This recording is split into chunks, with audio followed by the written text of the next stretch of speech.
Bismillah, Assalamualaikum warahmatullahi wabarakatuh. Ahlan wa sahlan anak-anak semua.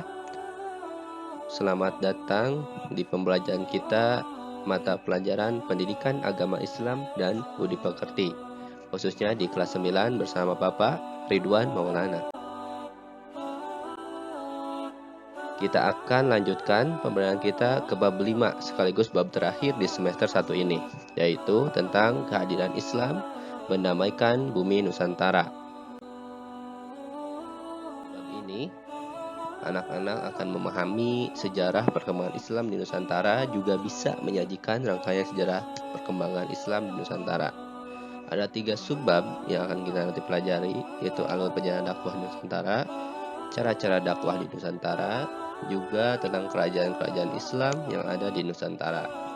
Dari ketiga subbab ini diharapkan nanti anak-anak bisa mengambil hikmah kehadiran Islam dalam mendamaikan bumi Nusantara, lalu mengambil apa sikap mulianya, seperti mencintai para ulama, gigih dan semangat dalam berdakwah, menghargai perbedaan agama dan keyakinan, giat belajar untuk meraih cita-cita, rajin beribadah, dan tentu tujuannya untuk bisa diamalkan dalam kehidupan sehari-hari. Video kali ini kita akan khusus membahas satu saja dulu, yaitu alur perjalanan dakwah di Nusantara. Setidaknya ada 3 pertanyaan yang bisa kita tanyakan. Yang pertama, kapan sih awal mula Islam itu masuk ke Nusantara?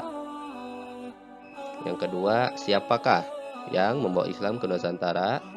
Dan yang ketiga, daerah mana yang pertama kali mendapat ajaran Islam? Mari kita bahas. Nah, sebelum itu, masalah masuknya Islam ke Nusantara ini sulit dipastikan.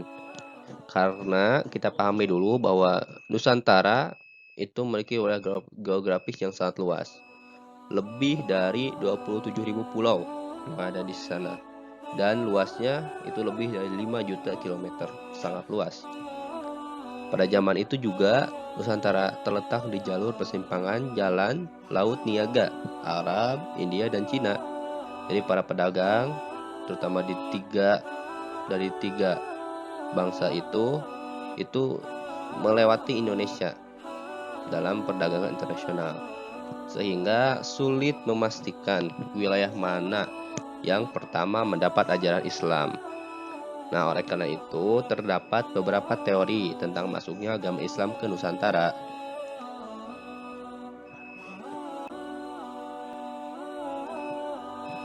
Ini dikemukakan oleh beberapa tokoh. Setidaknya kita akan pelajari ada 4 teori masuknya Islam ke Nusantara: teori Makkah, teori Guzarat, teori Persia, juga teori Cina. Itu teori Mekah. Ini disampaikan oleh Profesor Dr. Buya Hamka, seorang ulama Indonesia, juga sejarawan, sastrawan Indonesia, yang menyampaikan bahwa Islam itu masuk dari Mekah langsung atau dari Arab. Terjadi pada abad pertama Hijriah atau abad ke-7 Masehi. Nah, para pedagang ini dari Timur Tengah memiliki misi dagang dan juga dakwah sekaligus. Bahkan memang motivasi dakwah yang menjadi pendorong utama mereka datang ke Nusantara. Nah, nanti di antara para pedagang itu banyak juga orang-orang Arab yang adalah keturunan Nabi Muhammad SAW, yang nantinya mereka menggunakan gelar Syahid atau Syarif di depan namanya. Kalau hari ini juga banyak yang menggunakan gelar Habib.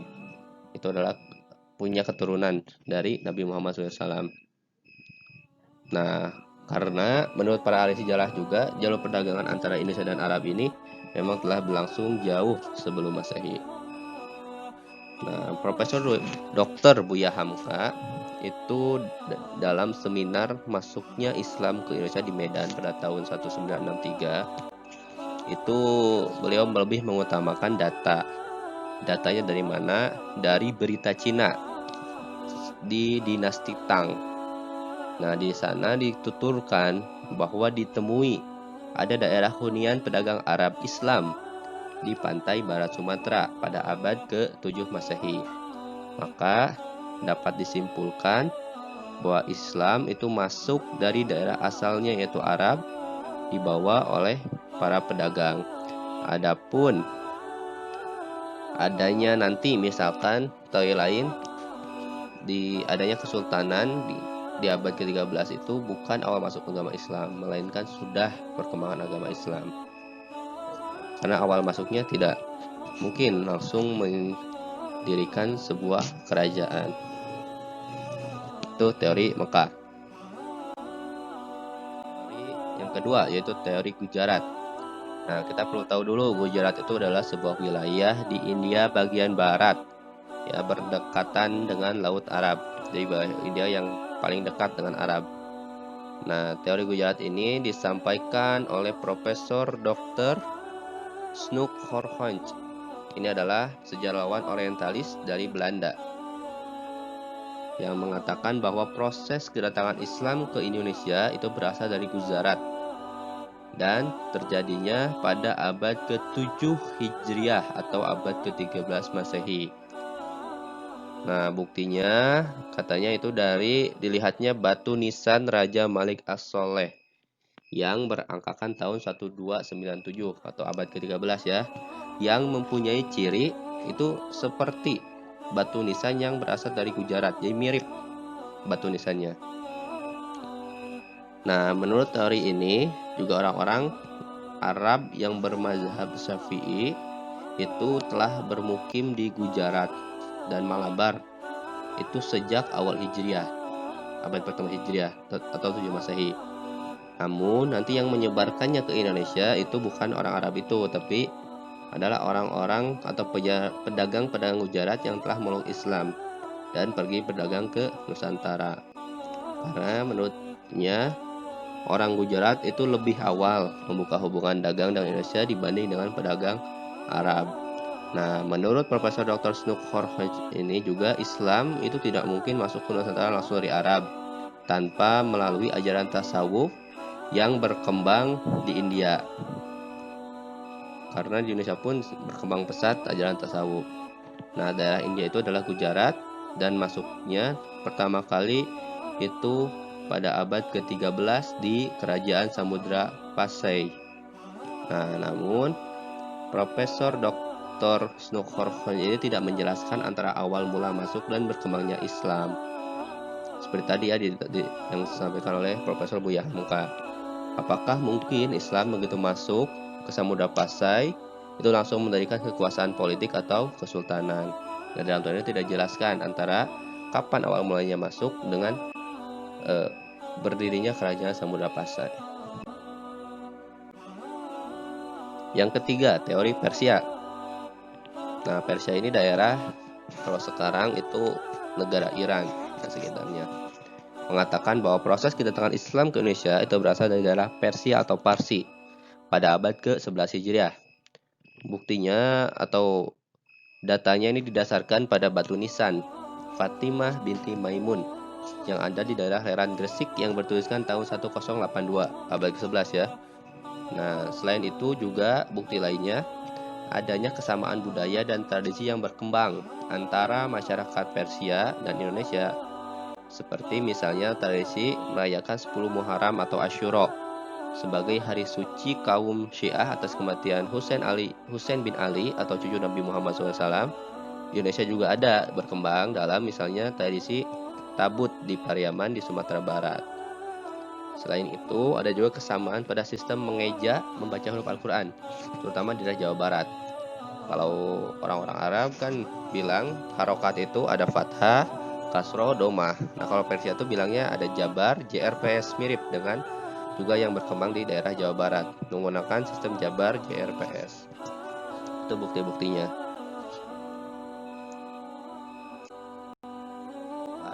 Ada teori Cina oleh salah satunya Dr. Slamet Mulyana. Menurut teori ini, proses kedatangan Islam ke Indonesia, khususnya di tanah Jawa, itu berasal dari para pedagang Cina. Nah, mereka telah berhubungan dagang dengan penduduk Indonesia jauh sebelum Islam dikenal di Indonesia, yakni sejak zaman Hindu-Buddha. Ajaran Islam sendiri telah sampai di Cina pada abad ke-7 Masehi. Pada masa dinasti Tang tahun 618 sampai 960 itu di daerah Guangzhou, Kantong, Zhangzhou, dan pesisir Cina Selatan. Di sana pun terdapat sejumlah pemukiman Islam.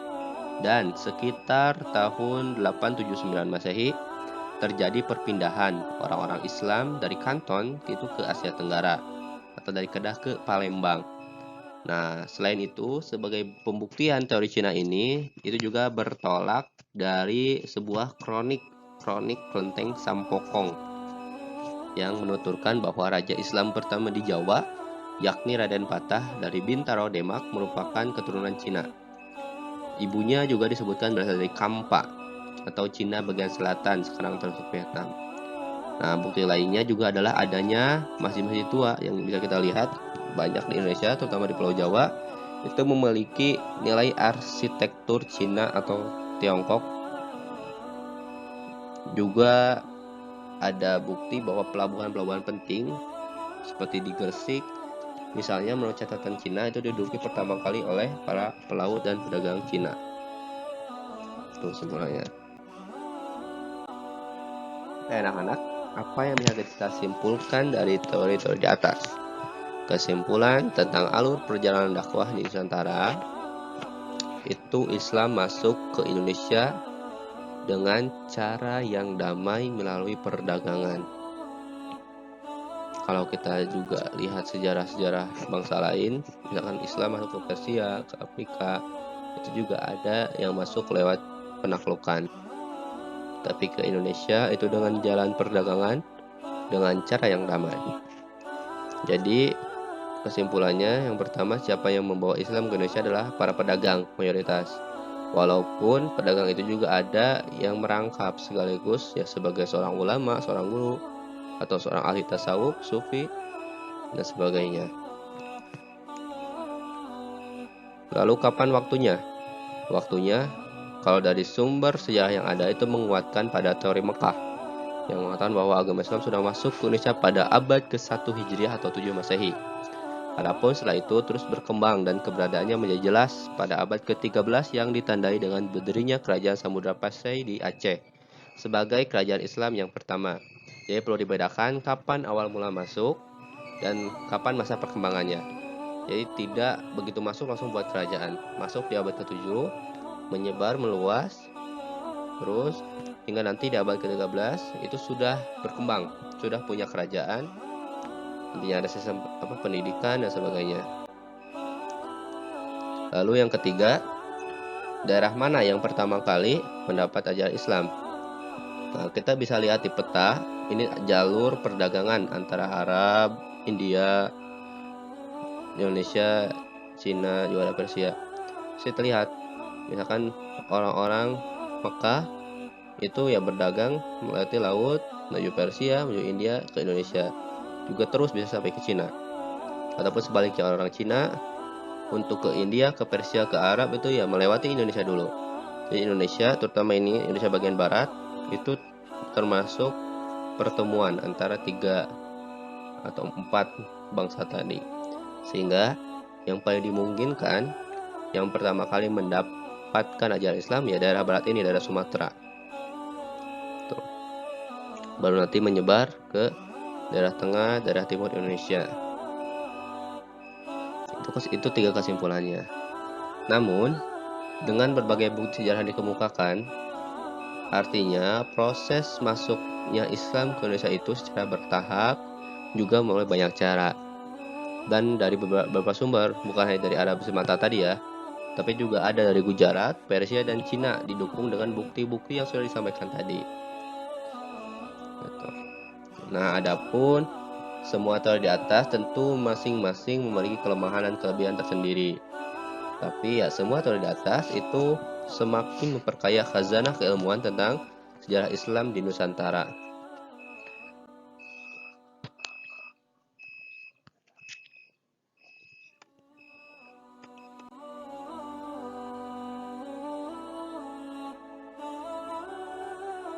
Alhamdulillahirrabbilalamin. Itu tadi materi tentang alur perjalanan dakwah Islam di Nusantara.